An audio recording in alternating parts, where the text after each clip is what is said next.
உங்கள் தந்திவன் தொலைக்காட்சியில் சின்ன திரையின் சிங்க பெண்கள் மாலை 7 முதல் 8 மணி வரை காணத் தவறாதீர்கள். மதுரையில் மாமதுரை பண்பாட்டு விழாவின் ஒரு பகுதியாக டபுள் டக்கர் பேருந்து விடப்பட்டுள்ளது. அந்த காட்சிகளை பார்க்கலாம்.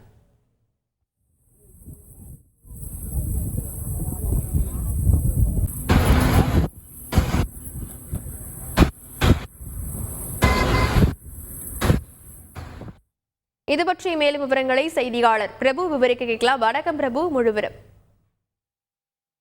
வணக்கம். மதுரையில் கடந்த ஆகஸ்ட் 8 தேதி முதல் 11ஆம் தேதி வரையில் மாமதுரை விழா என்பது நடைபெற்று வருகிறது. தொடர்ந்து இந்த விழாவில் மதுரையின் சுற்றுலா பாரம்பரியம், கலை, வணிகம் மற்றும் சமூகம் சார்ந்த நிகழ்வுகள் நடைபெற இருக்கிறது.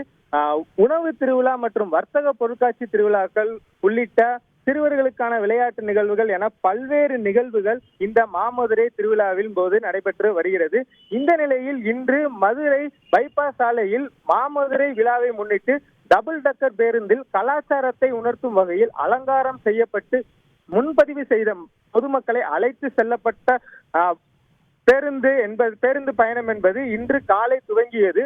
இந்த பயணத்தின் போது உற்சாகத்துடன் மதுரையின் முக்கிய சாலையில் டபுள் டக்கர் பேருந்து உற்சாகத்துடன் வலம் வந்ததில் ஏராளமான பொதுமக்கள் அந்த பேருந்து பயணத்தில் கலந்து கொண்டு மகிழ்ச்சி அடைந்தனர். தொடர்ந்து இந்த பேருந்து 2 நாட்கள் வருகிற 2 நாட்கள் பழங்கானத்தம் ஆர்டிஓ அலுவலகத்தில் இருந்து பெத்தானியபுரம் வரையில் சுமார் 5 கிலோமீட்டர் வரையிலான வழித்தடத்தில் இயக்கப்படும் என தெரிவிக்கப்பட்டுள்ளது. விரிவான விவரங்களுக்கு நன்றி பிரபு. உங்கள் தந்திவன் தொலைக்காட்சியில் சின்ன திரையின் சிங்க பெண்கள் மாலை 7 முதல் 8 மணி வரை காணத் தவறாதீர்கள்.